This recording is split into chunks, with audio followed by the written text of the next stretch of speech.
Hey, hello. I'm waiting to... Hey. So it's really, really nice to see many faces that I know.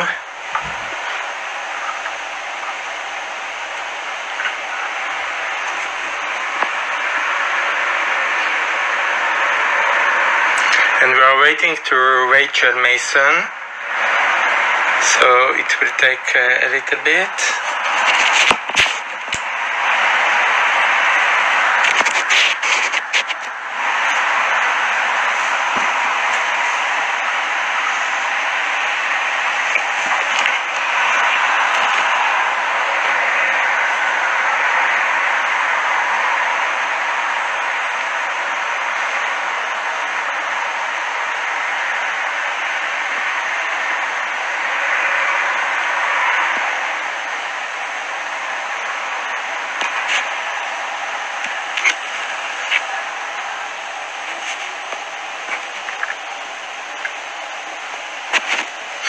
Hey, back. I'm waiting to Rachel. Okay.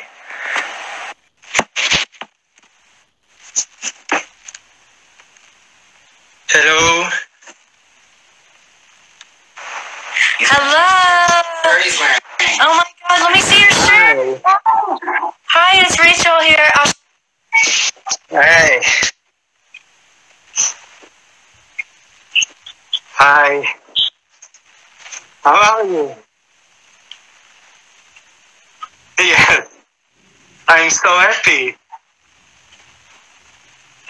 Yes.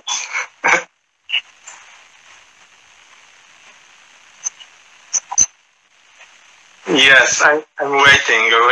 I'm so happy to do it.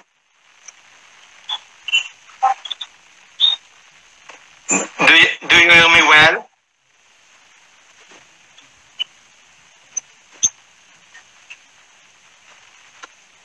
Are you hear me? Do you hear me well?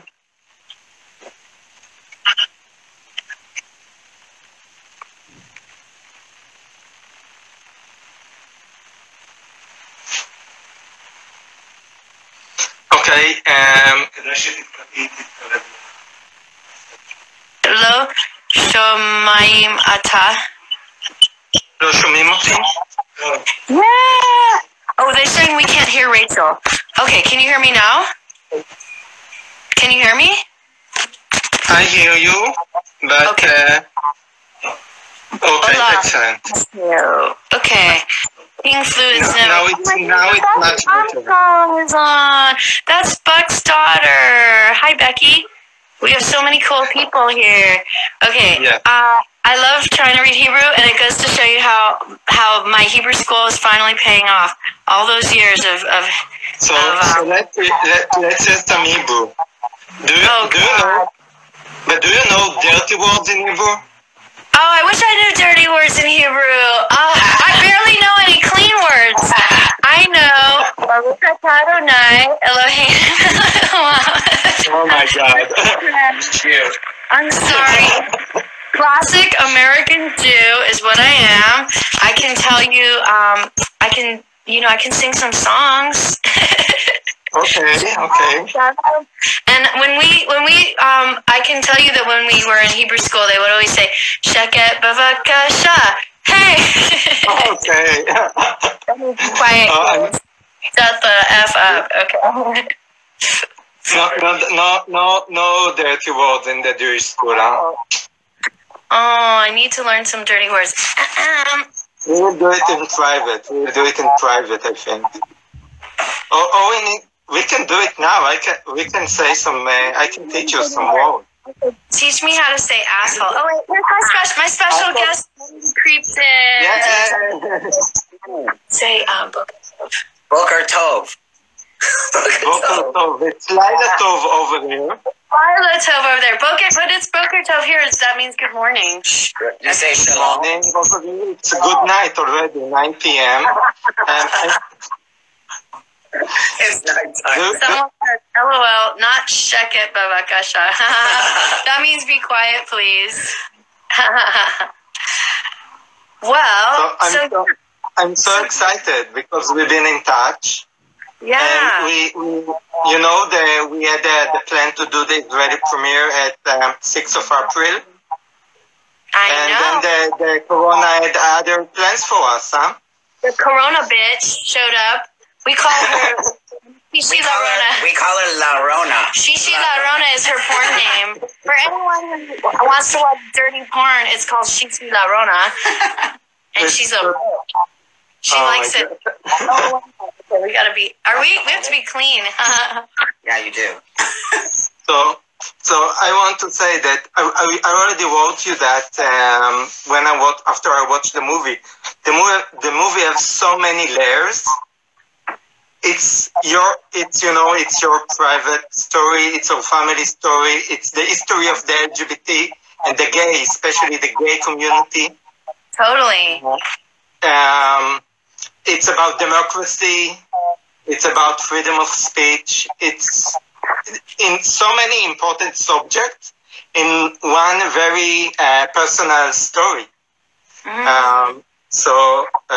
First of all, I think everyone, if someone didn't watch the movie yet, must do it. And I wanted to ask you, the first question is, how was your parents and your brothers' response when you came over and said, I'm going to do this movie? I'm doing this movie. Well, so the mic is down here. So you know what? My parents were totally cool with it, but it was also like my mom didn't want to ever become famous, which now she is. And I'm constantly talking to her about that. So my dad he lives a charmed life, really. Like there's nothing that pretty much could ever bother my dad, except for people being mean to each other and nasty. And so far, we haven't had any horrible, crazy responses to the film. It's all been really, really positive. And so Buck sees my parents all the time too. And yeah. So, anyways, we'll bring him in at the end. So, yeah, it's been great. And my little brother, has been getting messages from all over the world. And I think he didn't realize that doing this film and saying his piece was going to have the effect that it had. And, people write just incredible messages to him. So that's awesome. Oh, this is good to hear. In fact, everyone know about Stonewall, but when I started to watch the movie, I learned about the Black Hat and the history of that. So this movie have really important, it's important lesson for, people that don't know more than, they don't know more, they know the riot started in Stonewall, the demonstration that it starts earlier, and this is very important stuff in the movie as well. So thank you for that. Did you learn more stuff about the local history in LA?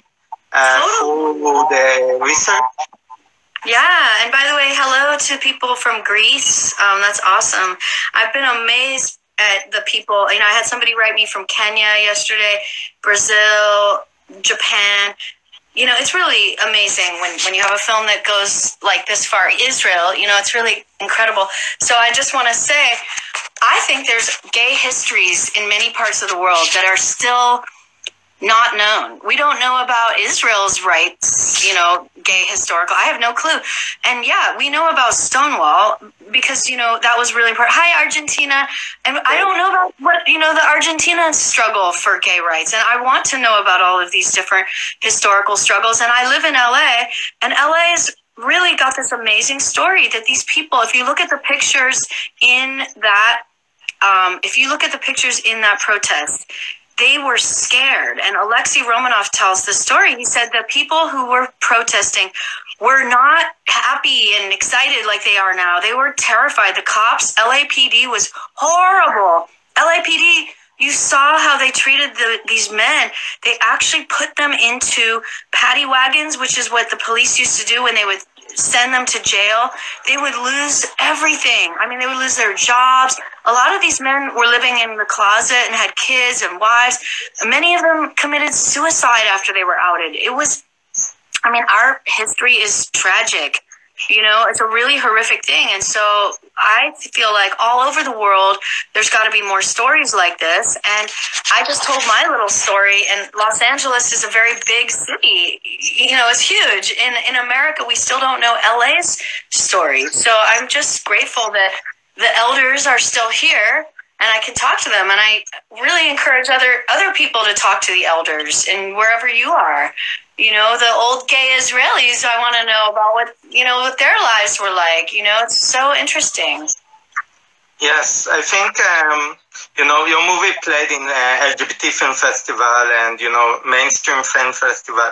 And I think one of the best thing in film festival, you really have the movies about the history and the culture of other countries and cities. Like, we have our movies, of course, the history of the LGBT community in Israel. We have our own documentary movies, and I'm trying to show in my film festival about other countries' culture and history, but most of the people are not visiting in film festivals. So Netflix, I hope, will open the door for it, Well, I will say something, nobody expected my film to be on Netflix in the first place, and then nobody expected my film to do this well on Netflix. And my film doing well, Circus of Books doing well on Netflix, is a door opener for all the other gay and LGBT films out there. So really, telling people about Circus of Books is basically making a giant cry to the world of the executives to say gay stories matter, and it's the whole world who cares about gay stories. It's not just the gays. So should I answer some of these questions? Because somebody I see Amit that working in the Cinematheque in Tel Aviv asking a question as well.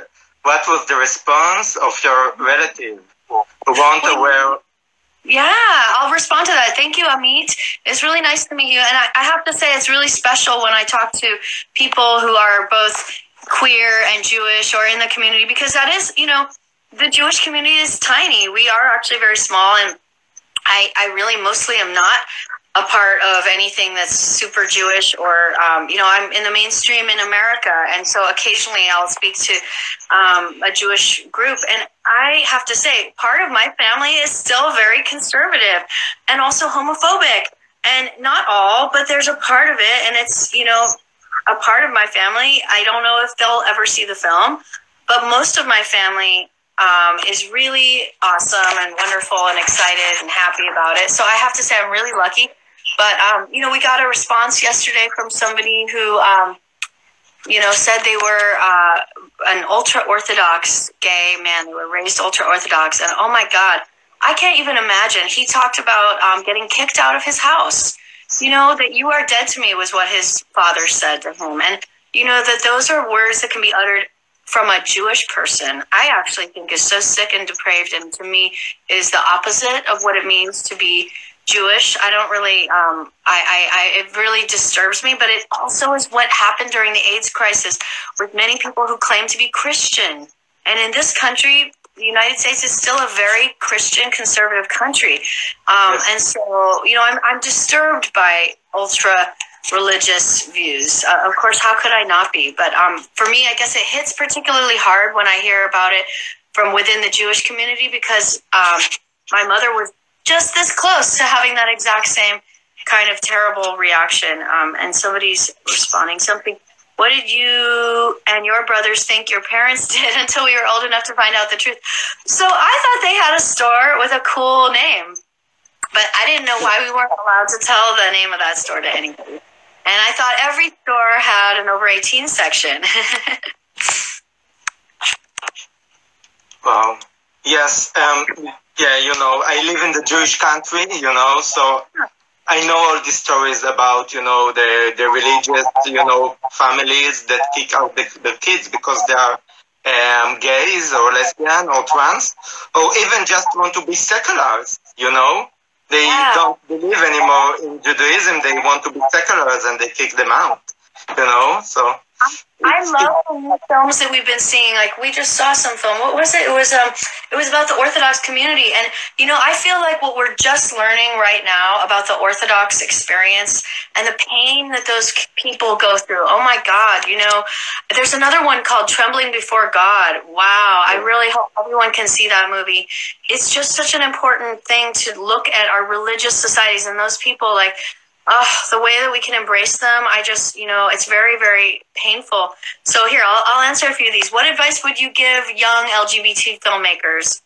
Wow. You know, I always struggle with advice because I feel like I'm an accident, a walking accident. Everything that's ever happened to me, you know, has been amazing luck. And I think partially, you know, if you're going to make a film, just know it's going to be an odyssey. It's going to be a journey. You start somewhere. I thought my film was going to be something just for the gay community, and maybe even just for the gay community in LA who would appreciate it. And, you know, I really thought it was going to be small, and I didn't expect it to be this big. And I kept diving in deeper and deeper into the whole depth of my family story. So if you want a film that goes wide, you know, try to get deeper into a story that can attach itself to other pieces of the culture. You know, that's very important. Something that can be a bigger story than just the gay story. However, I think the little tiny gay stories are very important.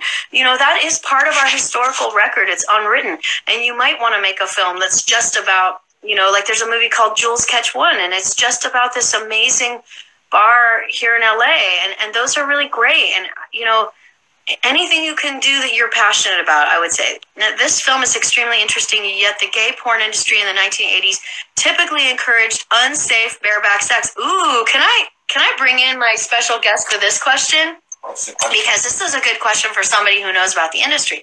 So I have a special guest right here named Buck Angel. And the question, I'm going to read it to you, is, this film is extremely interesting, yet the gay porn industry in the 1980s typically encouraged unsafe bareback sex, and many actors died of AIDS. Okay, Buck, is that true? And I'll just say, do your parents feel guilty of it? I'd like to know Buck's response to that, because he is the expert, actually. I'm not an expert, well, okay. but you do but have here's what I want to tell you. First off, nobody encouraged anybody to not use condoms. It's everybody's choice in pornography, whether it's not. Now, in the 1980s, we didn't have AIDS right away. So early pornography before AIDS came in, of course, nobody used condoms. Everybody wants to see, you know, orgasms, and they want to see sperm and all those things. That's part of gay pornography. That said, nobody was told not to or not. You could do it or you could not. The same goes for today. We as pornographers give the opportunity or the option for you to use condoms or not. Now, myself, I use condoms only. I'm an only condom actor, so I will not act with anybody who does not use condoms. That's my choice. Anybody in pornography has a choice. So that is actually misinformation about pornography. Rachel's parents were very understanding of the HIV and AIDS movement. They worked very hard to make it known, to be hiring people who have HIV. If you know this, I'm 57 years old. During the HIV epidemic, people wouldn't even hire gay people who had AIDS because they were looked at as lepers, or that you can catch AIDS by just touching somebody. So really, her parents, Karen and Barry, hired people who were HIV and had AIDS. That is a huge thing that people must understand. Marginalized communities like trans people, they hired trans people. They hired black people. They hired every type of person that within the LGBT community that many people would not hire. So I keep hearing people saying, oh, these white cisgender Jewish people making money off of the gay community. You better stop saying that, because these Jewish, straight, white people were amazing allies to the gay male community and helped make things possible that would not be possible today if it wasn't for them. So I am actually very insulted when I hear people say that these white Jewish people made money off our community. They gave back to our community. That's what you need to understand.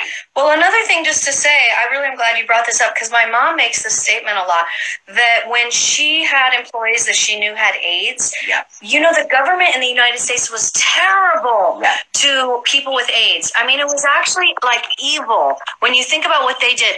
Unlike today, we're living in an epidemic where the government actually cares and is doing something. Back then, Reagan didn't do anything, and gay people were treated like pariahs. Like, this is, this is God's punishment. Yeah. There were actually people saying that in our government. So my mom gave these people the opportunity to work without reporting their income, which is technically illegal. And she says if there's one thing she ever did in the entire history of the business that was illegal, was she paid the people with AIDS in cash so that they could keep their benefits. And that, to me, is actually this huge deal that she did. And so, somebody was saying, do my parents feel guilty if they had anything to do with getting people, that people were getting AIDS because they were involved? They really, they actually, if anything, they feel proud of the work that they did to help people with AIDS. Because my mom really felt, actually very sad. Look, I know her parents very well. They are the most compassionate people I have really, honestly, ever met. They're incredible people. They give back. That's part of Judaism that I have learned being with Rachel. It's about giving back. It's about helping. It's not like Christianity where they scare you on some level. I come from the Christian space. There's a lot of scare tactics. In this Jewish piece that I have been introduced to, they come from the space of giving, of helping. That's what Judaism is all about. And so really people who say things about her parents that are so not true are hurtful. Well, I'd like to respond to this because I'm curious. It says they made a fortune on unsafe films with lethal consequences. Can I just say something? Their guy who worked there was actually called the Condom Nazi. And his name is Freddie Berkowitz, and he was called the Condom Nazi because they refused to release any films where people didn't wear condoms. And he was so insistent on it that they didn't actually even touch a film that was barebacking. So look up the company Video 10. That was their company, Video 10. And if you can find a barebacking movie, I just challenge you to do so, because Freddie, who is alive and well and can talk a lot about this, had a condom policy that was so strict that it became notorious. So I just want to, here's another. So your mother is a dear person who loathed gayness until your brother came out, and she gradually became gay friendly. So again, that's another really interesting point. People are saying, my mom loathed gayness. Exactly. I want to say the film is about examining homophobia, and why my mom is such a great subject that I'm lucky enough to have as my own mother to examine is we have to look at, where does homophobia come from? Yes. It can come from the person who's actually involved in gay culture. And that's what I think is actually amazing. And of course, it was horrific for me. I didn't like that. I hated that aspect of my mother.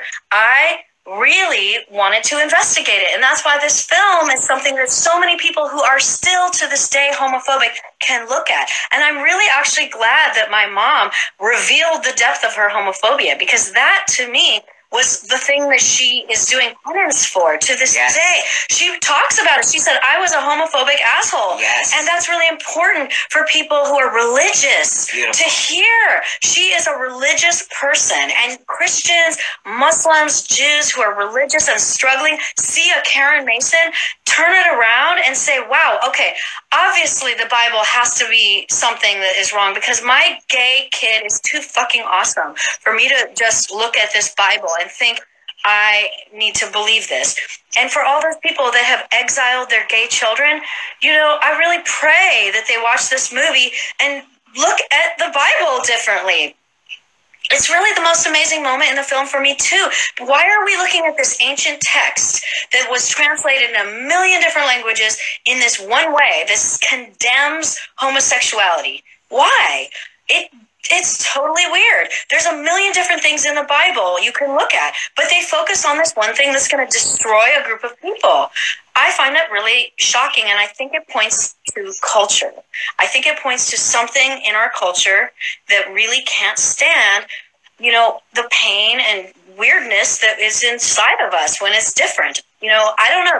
That's for people smarter than me, like Buck, like other people, to help examine. But you do this every day. It's what this movie will do, Yair. It's what this movie will do. It will open up the hearts of people who have been homophobic, who believe that religion tells you to do all these things when that's not true. Everybody interprets things differently, and you're allowed to do that. Number 3, it will set homosexual people free from worrying about what other people think about us. This movie will change. I mean, I've already seen so many letters written to Rachel from people who are straight, conservative, like not okay with homosexuality, saying, "Oh my God, you changed my mind."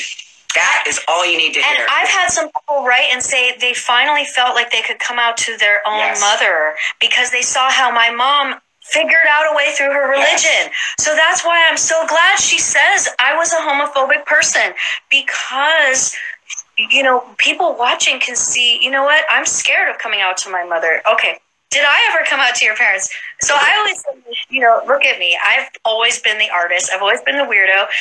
I brought a girl to prom who's, you know, it's just this funny thing. And I think I got a free pass for 2 reasons. I personally am not part of the, I don't know if it's an agenda, but I do believe that not everybody has to come out. I think some people do it, and that's what they need to do. And I'm happy for everyone who wants to come out. I came out as a weirdo, and that was my thing, and I wasn't going to follow rules, you know. So I personally my parents were more shocked if I ever dated a cisgendered man. You know, that was more unusual. Really, you know. So, yeah, I didn't never came out to my parents. I'm just queer. They knew it from the day I was born, I think. But I will say, the Bible doesn't judge women. And when my mom had to deal with my brother being gay, she had just come off of the AIDS epidemic. Who were the people that died? Not women, men. Yes. And so when she had that feeling that the Bible was condemning her, I don't know that she would have felt that way about me. The Bible says, "Thou shalt not lie down with another man." How many lesbians came to this store? You know, they had lesbian clerks, and they had a couple butch lesbian employees. And I think that there definitely were some lesbians, but it is not a lesbian story. And so I'm seeing some questions here about lesbians, and I'm really grateful that you're asking me them, because I can tell you, this is a really gay male-focused story. And I really, really, really wanted to, highlight that this is actually this piece of our culture. And I think it's important to have films that focus on different aspects of our culture, like Jules Catch One. That was a really important Black lesbian who owned that place that was very important for lesbians of color in Los Angeles. So I'll try to answer some more of these. TLVFest, how is the panorama for LGBTs within the Jewish community? I don't know what that means. Do you know what that means, Yair? Maybe you can say. I'm not that well versed. You can answer that. In Tel Aviv, Tel Aviv, it's very open wide. It's very open to LGBT people. You know, Tel Aviv, it's like West Hollywood or New York. It's different from Israel. Tel Aviv, it's very open. Everything is, you know, back and say, gay people kiss in the streets, holding hands. But it's very open city for LGBT people. Israel, it's a different story. The country I live, it's not Tel Aviv. It's very more conservative. You can see what's going on in our government right now, that it's very conservative. So Tel Aviv, and it's very fun and happy, but the rest of the country, we need to work very hard and to change it. And one of the things we are doing in TLVFest, we are showing movies outside of Tel Aviv, in Jerusalem, in Haifa, even in kibbutzim and small villages. So we bring queer culture outside of the city, the big city, to other cities and villages and kibbutzim. It's a small change, but I hope one day Israel will be like Tel Aviv. Wow, you know, it's so amazing because most people, myself included, don't have a clue about Israel. I don't know anything about it. I'm a Jewish person, and I did one of those ridiculous tours where you go and you're 18 and you see like the main places. But, you know, the culture of Israel is so fascinating, and I think we have it all wrong in our mind here in the U.S. But I wanted to respond to one of these beautiful questions. Two. One person said this, and I think it would be cool to bring in my man, Buck Angel, right here on both of these, because he's so good at this dialogue. So one person said, well, people don't take it quite as seriously when women come out. That's one question. Let's respond to that. And the second question, was there a trans following at the store? Did trans people have a presence in the store? And I'm going to say one thing, and then I'm going to pivot to Buck.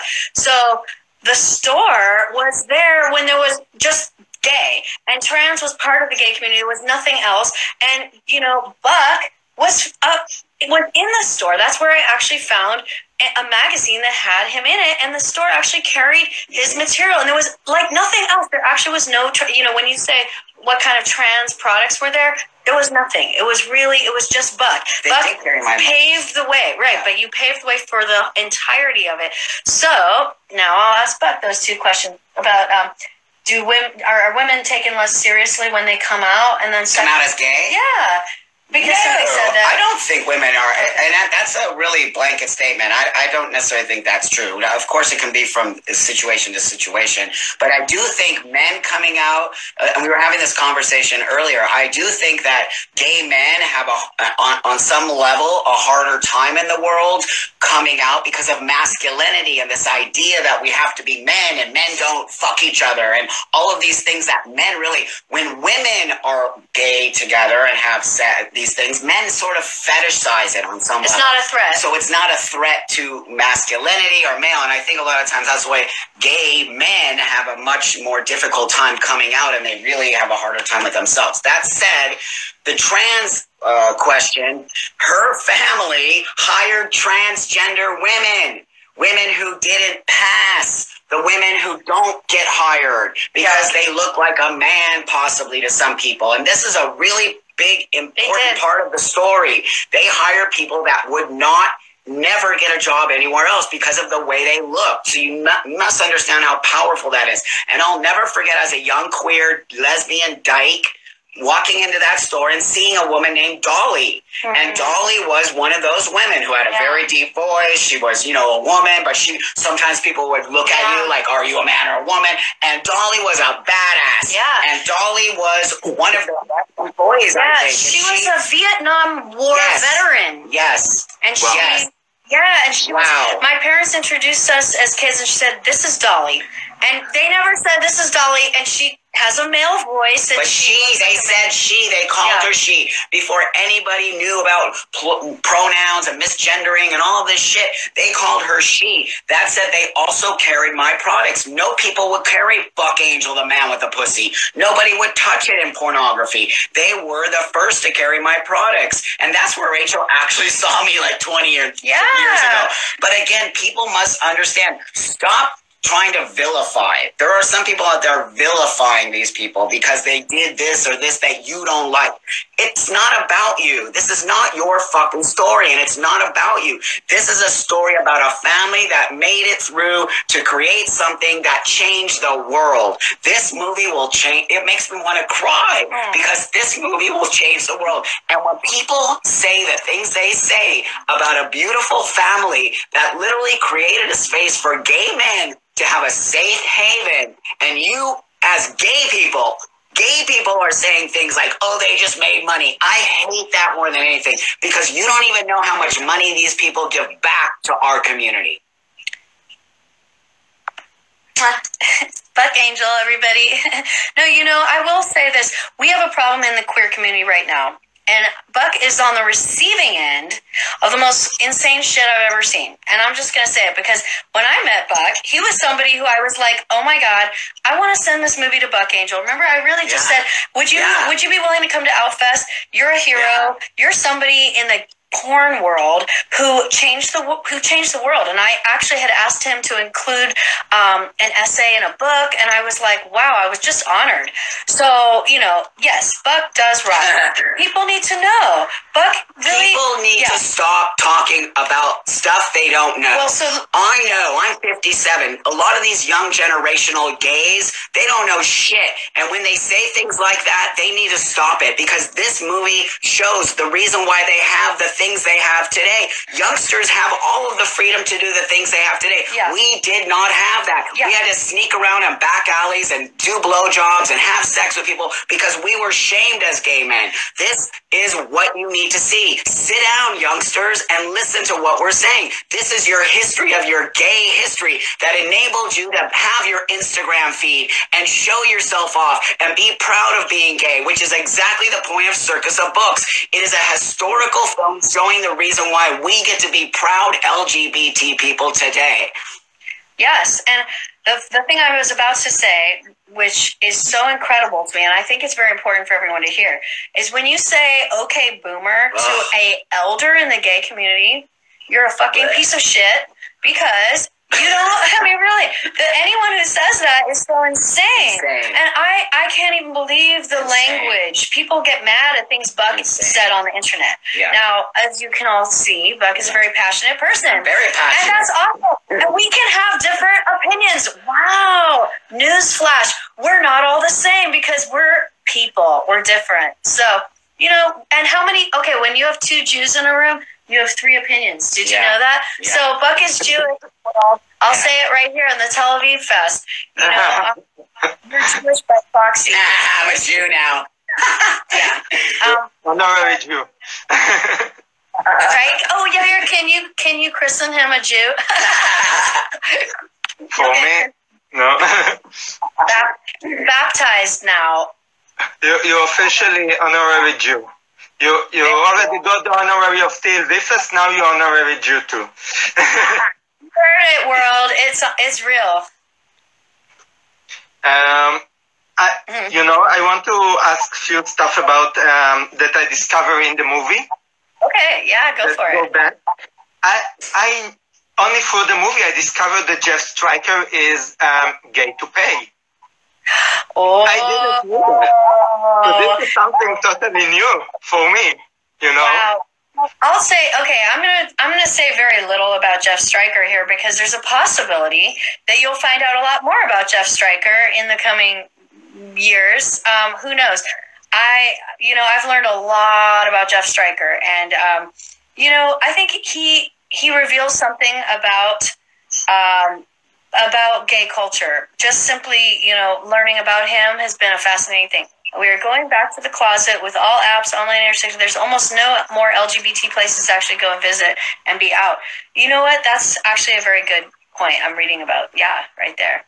So totally, yeah, there's no more LGBT places to visit and go out. And that's why films like this matter. It's documenting a historical place.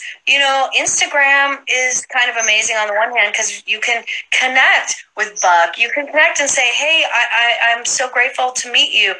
But at the same time, these stores were vital. They actually existed when there was nothing. Nothing. This is the thing you must, as a young dyke lesbian woman who really wanted to be a man, that I would go into Circus of Books and look at all the old school magazines like Blue Boy, I think Hand Jobs, what were some of the other? Mandate. And I would just look at the beautiful, amazing men and dream of being one of those men today. And I became one of those men.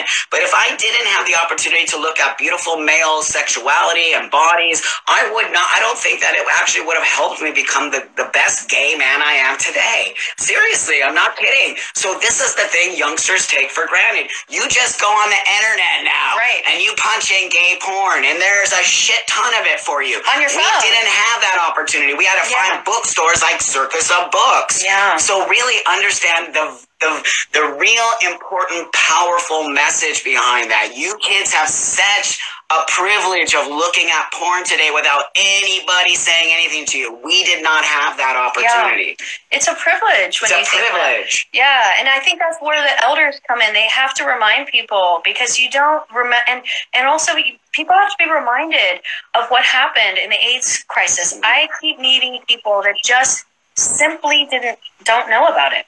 A question for Buck. How do you think we can create places like this store in this day and age? That is a great question. It's a great question. What do you think? So I think what we need to do is make a website, sort of maybe something historical where you can go in and look at the archives of these magazines and you can do all these things. The AIDS Memorial. Yes. AIDS Memorial Project here on Instagram. He's a friend of both of ours. Yeah. AIDS Memorial Project. And I think, when we both found him accidentally and we saw it, and I remember when I first saw it, It was like a few years ago, and I thought, oh my God, we haven't mourned these people collectively. We have not mourned the collective loss of these people, these men. They were mostly men, but there are others. There are women for sure, and other people. But we haven't mourned their loss. We all lost so many people so quickly, just kind of like what's happening right now. It's very weird. But it was a gay loss, and the gays were not treated like regular people. They were forced out of society. And I was too young to know it. So I was a kid, and I saw these beautiful clerks who I thought were great and funny, and then they would die. And my mom would just say, oh, yeah, well, sorry, he died, and this person died. But Buck knew those people, and they were beautiful, creative people. I mean, the arts lost a generation. They really were the most creative, amazing people in the 80s when cool stuff was happening. And she highlights a lot of the gay porn stars who died of AIDS. Yeah. You must understand, these men died doing a job they love doing. Yeah. I love doing porn. Yeah. I could die from doing porn. Do you realize that? It is fucked up, and it's sick that we actually have to highlight gay porn stars who died of AIDS, and yet nobody even talks about it because they're just gay porn stars. Like, if their chosen profession is some kind of fucked up thing, that's what we need to stop doing, is stigmatizing our own group of people who choose to deal with our sexuality in a way that makes them hot and happy, and we are shaming people in gay porn. That is not okay. It is a form of activism. It is a form of love. It is a form of self-acceptance. It is a form of helping young gay men know that they are okay, and it is okay to feel the way I feel sexually in my body. That's what porn does. Yeah, I look at that porn as activism. I mean, and I look at those men, and it really as activists and heroes. Yes. And that's why I wrote to the AIDS Memorial Project. I wrote to Stuart. His name is Stuart. Yeah. I said, can you please share with me some of the people that I need to highlight in my movie? He immediately sent over Al Parker. He sent over Karen Dior. These are people who really mattered. And, somebody else said just now that COVID is not the first pandemic since AIDS, and it's absolutely true. There have been Ebola outbreaks, SARS. There were really important outbreaks, but now the entire world is feeling this one outbreak. Imagine how it felt when a small community of people who are already marginalized was getting hit so hard and nobody fucking cared. Nobody cared. Buck was there, and those were his friends. Does that happen to Jewish people? Does that happen to Jewish people daily? You get attacked daily for being Jewish. I see it more than ever being attached to Rachel. The anti-Semitism in this world is insane. I had no clue. And I'm actually disgusted at the way we attack marginalized people. We attack people because we don't like their choice of religion or we don't like their choice of sexuality. The way we attack people because of our own insecurities is fucked up. And that's the other thing this movie will open up. It has such a mix of things that literally all the things that we talk about that people attack us, that movie touches on. And I'm really grateful, I have to say, that this movie is going out so widely in the world because, it's interesting to be a Jewish person in America right now. I have to say, this is a fucking weird time. America is in a shithole, okay? Everyone knows that. I'm talking to someone in Israel. Drink bleach. I mean, really. Actually, can I tell them about your parents? Okay, but we have Trump supporters in our own families. In our own families. Both of us do. Okay? I mean, wow, and Trump has Jewish people in his cabinet. Shame on them. Okay, these are anti-Semitic Nazis in the White House. Yep. They are actual Nazis. They are so sick, so racist. They're turning back the laws that we fought for, and this is America. So, okay, let's just say it right now. We're in a weird fucking place. And Buck is, a hero. They closed the borders. Yeah. They've closed all the borders of America. You are not allowed to come in here, Yair. You're not allowed to come in here. That is scary. That is very scary. We are getting very close to some weird shit. And I think as a Jewish person living in America, I'm here because America opened its doors for my ancestors. And Jews right here have been starting organizations called Never Again Action, literally to remind people about the Holocaust and say, you know what? We have concentration camps on our borders right now in our country. Jews need to be the ones sounding the alarm, and they are, thank God. And I have to say, you know, yes, there's a lot of anti-Semitism all over the place, but I didn't ever really feel it. I feel it more now because of the Trump people. You have to believe these people are just in our government. Not every criticism of Israel or Judaism is anti-Semitic, and not every criticism of certain trans and gay culture is homophobic. Buck should tolerate pluralism. Okay, it's about freedom of speech, you know. Okay, well, of course it is. Wait, can I just? Okay, I want to defend Buck here. You don't need to defend. But no, you did. Buck does tolerate pluralism, but Buck gets mad, and I love when Buck gets mad, and he tolerates a lot of things. So, if this is the same person, it's my opinion. Okay. I don't care if you like it or not. And it doesn't matter to me. I don't need your validation, and you can say whatever you want. That's actually, I love that. We like conflict. But the situation is, I don't care what you think about me. Yeah. I don't care what you think about the way I speak about things. It's the way I do it. You are more welcome to speak about the way you do. And don't tell me how to act. Yes, and I want to say, not every criticism of Israel is anti-Semitic. I totally believe it, because I'm the most critical of Israel sometimes. And my mom, when I've criticized Israel, has said to me, you know, if you criticize Israel, you're denying all the memory of all the Jews that ever died in the Holocaust. True words. Mary Mason. And I've said to her, actually, Mom, I think I have a right to criticize Israel, because I know a lot of Israelis who I fucking love who are actually struggling out there. So why don't you try living in Israel and then actually say those words? And I think Americans should keep our mouths shut on some level when we talk about global politics and anywhere in the world. But we can say, look, I would love to see Israel change. I would love that. And I know so many beautiful Israelis who would also like to see some change happening in Israel.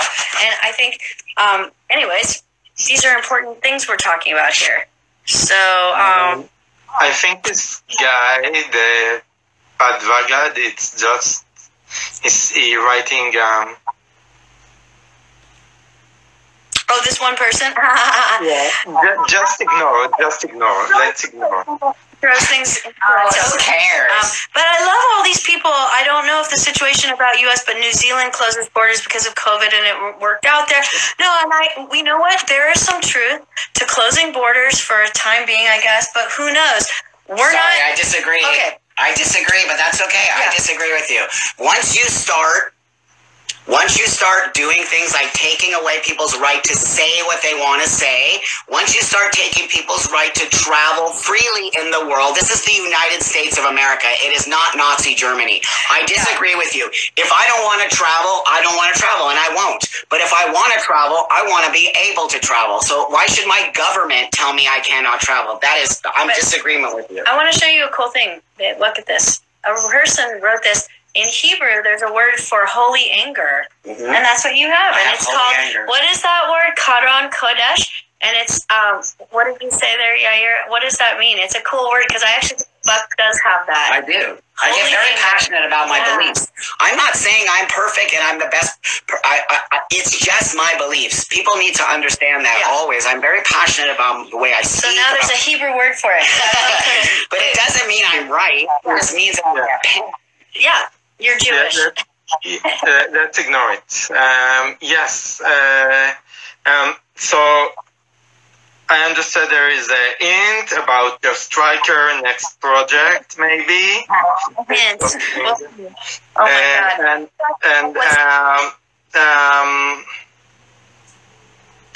Okay. Now, I know you. When you was a kid, you went to the synagogue with your parents. It was a time of, I can tell you that I had the same experience, but me and my brother is gay too, we said when we was young, after a few years, every Saturday going to the synagogue, we are not going anymore. We said to my mother and my grandma, we are not going anymore to the synagogue. Saturday, it's fun day for us. We don't want to go anymore to the synagogue. Did you have the same experience? Did something like this? You know, I had an experience where I started to get really pissed off and angry myself without even knowing my brother was gay. I didn't like the things that said they were against what I was living in my life. You know, I went to school in a very secular school where there were hardly any Jews at all. I was called a public school in the U.S., and there weren't hardly any white kids in my school. So my mom said, you know, all I want for you, Rachel, is for you to marry a Jew and have Jewish kids, and that's all I want for your brothers is just marry Jewish. And, you know, and I would say, well, okay, I hardly know any Jews. And where am I going to find them? In Hebrew school? I hate these kids. They're from Beverly Hills. Like, I went to Hebrew school in Beverly Hills, and I hated the Beverly Hills Jewish kids. So, you know, I had this feeling of like, it doesn't make any sense to me that I have to do this thing. And also, there were things in the Bible that made absolutely no sense. You know, it didn't align with my reality. You know, it just, like, the biblical line of thou shalt not lie down with another line. I really thought it was ridiculous that these things were governing my life. So at a certain point, I just rebelled against all of it. I do have to say, I always found culture interesting. I found the reality of Jewish culture interesting. And that was something I appreciated, and I still appreciate, because Jews are a minority. Jews were enslaved. Jews went through the Holocaust. Jews suffered as a people. That's history. That's reality. Whether or not I believe the Bible doesn't matter. I mean, Jews were forced into a horrible situation, and I just felt some sense of pride that, wow, we survived. You know, this is a crazy situation. How did these Jews survive? Okay, Rachel, we want a 10-season, 23 episodes each in Netflix. I'm talking right now. Have you ever considered directing porn yourself? Wow, that's a cool question. You know what? Oh, wait, Jackie Beat said your family story should become a scripted comedic television show. Yes, right? Buck is friends with Jackie Beat. I love it, of course. Did I consider directing porn? You know what? I have a script that I really want to do, and I wanted to feature Buck, and it's not exactly a hardcore porn, but it has some amazing sex scenes in it, so yeah. Okay. Nice. I put that into the universe just now. Because I know that your first movie was experimental fiction. Exactly, and I still love that world, and I'm gonna still make fictional films, but I'm probably not gonna be as much of an experimental artist, because you know what? I fell in love with the mainstream. I fell in love with making sense, and I love the arts. But you exist in this world where if you don't make any sense, it's okay. And the only people that like what you do are other people in the arts, and I love the arts. I mean, actually, Israel has an amazing art museum. And I won't ever stop being a part of that world, but it's a very tiny group of people. And I just feel like there's more to the world than being in this teeny tiny artistic minority. And I think I existed in the arts because it was a safe space for me. I'm a weird person. I'm somebody that doesn't exist in the normal world. So I think I felt very safe and comfortable in a place where, you know, you don't have to follow rules. And that's what it is to be an artist. Yeah, and you know, the mainstream, like especially in TV, like Fleabag and some Netflix, even Ryan Murphy, is the borders of storytelling become wider, and you can do very much edgy and unique stuff than regular cinema. Exactly. And I'm glad you're saying that, because I grew up in LA. And I hated what came out of LA and Hollywood. I thought it was boring. I thought it was bullshit, straight, white storytelling. And I left LA because I thought, I will never participate in this. Hollywood is stupid. That's why I left LA. And if you had told me when I was a teenager that I would see a show like Pose, oh my God, then I wouldn't have left LA. I might have stayed here. I might have thought, okay, cool. You know, the people that are coming up in the industry right now are people like Ava DuVernay, Barry Jenkins, Jill Soloway, Ryan Murphy. I mean, gay, non-binary Jill Soloway with a weird, crazy story about her transparent. You know, who would have thought that would have been a mainstream hit? Oh my God, this is a different moment for the industry, and that's where someone who's a weirdo like me can show up right now, and I love it. I totally love it, and so I'm so grateful and so glad that we have indigenous voices, black voices, queer voices, women. That wasn't the case when I was, you know, a kid in Hollywood. It was really boring, right? This town was just not producing content that represented any of us. Pose, yes. Yeah. Well, you're here.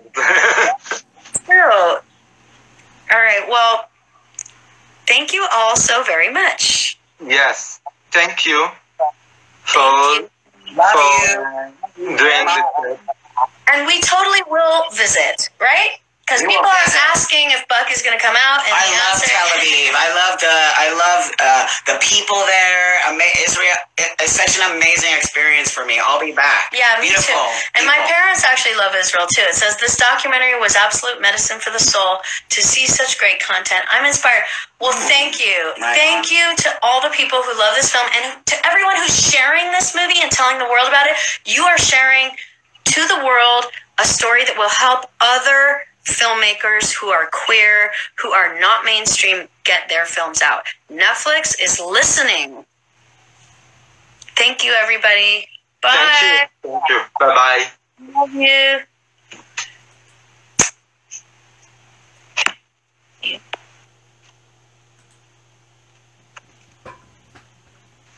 So thank you everyone for watching our discussion, and thank you for asking questions, and I hope to see you in TLVFest, in our film festival in Tel Aviv in November. I hope it will happen, and recommend people to watch Circus of Books. Bye-bye.